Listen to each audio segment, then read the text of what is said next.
முதல் டாட், இந்த first dot இருக்குது பாருங்க, சின்ன டாட் ஃப்ரண்ட் கட்டை, அந்த ஃபர்ஸ்ட் டாட்ல நேரா ஃபர்ஸ்ட்னு குறிக்கிறீங்க. ஓகேங்களா? குறிச்சிடுறீங்க. அப்போ செகண்ட் எங்க வரும்? கீழே வேஸ்ட் பக்கம் தான் வரும். இது வந்து ஒரு 1/4 இன்ச்ல மட்டும் குறிக்கிறோமா, 1/4 இன்ச்ல குறிக்கிறோம். ஓகேங்களா? இங்க பாருங்க, இது ஃபர்ஸ்ட் செகண்ட் குறிச்சிட்டோம். இப்போ இது ஃபர்ஸ்ட், இது செகண்ட் குறிச்சிட்டோங்களா? குறிச்சதுக்கு அப்புறம் பட்டி இருக்குது பாருங்க, இந்த பட்டி வந்து நாம எப்படி குறிக்கிறோம்னா, இந்த செகண்ட் அளவு இருக்குது பாத்தீங்களா? இப்ப இதை அடிச்சிட்டோம். இப்ப அடிச்சிட்டோம்னா இந்த செகண்ட் அளவு வந்துருது. அப்ப இந்த செகண்ட் அளவை வச்சு கரெக்டா இந்த இடத்துல வச்சுட்டு இந்த பட்டி அளவை குறிக்கிறீங்க. ஓகேங்களா? இங்க இருந்து இந்த செகண்ட் அளவை இங்க வைக்கிறீங்க. அதாவது இந்த டாட்ல செகண்ட் அளவு வச்சுக்கிட்டீங்க. வச்சுட்டு இந்த பட்டி அளவை கரெக்டா குறிக்கிறீங்க. இது ஃபர்ஸ்ட்மா, இது ஃபர்ஸ்ட். கீழே வேஸ்ட் 1/2 இன்ச், இங்க 1/4 இன்ச் கொடுத்துருக்குறேன், இங்க 1/2 இன்ச் கொடுத்துருக்குறேன், இங்க செகண்ட். ஓகேங்களா? கொடுத்துட்டோமா?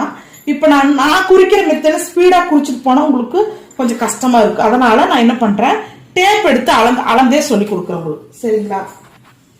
டேப்ல பாத்தீங்கன்னா இந்த ஷோல்டரோட நடு பகுதியை அளந்துக்குங்க. ஷோல்டரோட நடு பகுதியை அளந்துட்டு இந்த கீழே வந்து இந்த கரெக்டா வச்சு பாத்தீங்கன்னா இங்க பாருங்க, இந்த பட்டியோட கீழ் பகுதியில 11. ஓகேங்களா? இவங்களுக்கு வந்து 11 வருது. அப்போ நான் இங்க வந்து 1/2 இன்ச் இறக்கிக்கிறேன். இது வந்து 1/2 இன்ச் இறக்கிக்கிறேன். இந்த இடத்துல அடிச்சிருவோம். அப்போ 1/2 இன்ச் நேரா ஷோல்டருக்கு நேரா இறக்கி இங்க பாரு, இறக்கி இவங்களுக்கு வந்து 11. இது ஃபர்ஸ்ட்மா, 1/2 இன்ச் செகண்ட். ஓகேங்களா? 1/2 இன்ச் இறக்கிட்டேன்.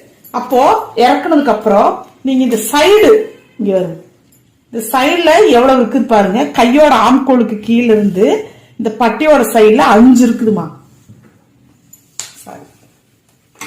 5 இருக்குது. அப்ப இங்க 1/2 இன்ச் இறக்குறீங்க.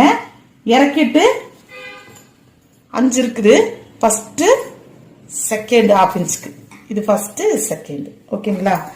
இப்ப பாத்தீங்கன்னா இங்க 2 இருக்குது, இங்க 2 இருக்குது, இங்க 2 இருக்குது. இப்ப இதுக்கு நேரா இப்படி ஒரு கோடு போடுறீங்க. இதுக்கு நேரா இப்படி ஒரு கோடு போடுறீங்க. இவ்வளவுதான் ஃப்ரண்டோட அளவு பாத்துக்கங்க. இதுதான், இதுல எந்த ஒரு ரிஸ்கே கிடையாது. பாத்துக்கங்க. இப்போ வந்து கட் பண்றோம்.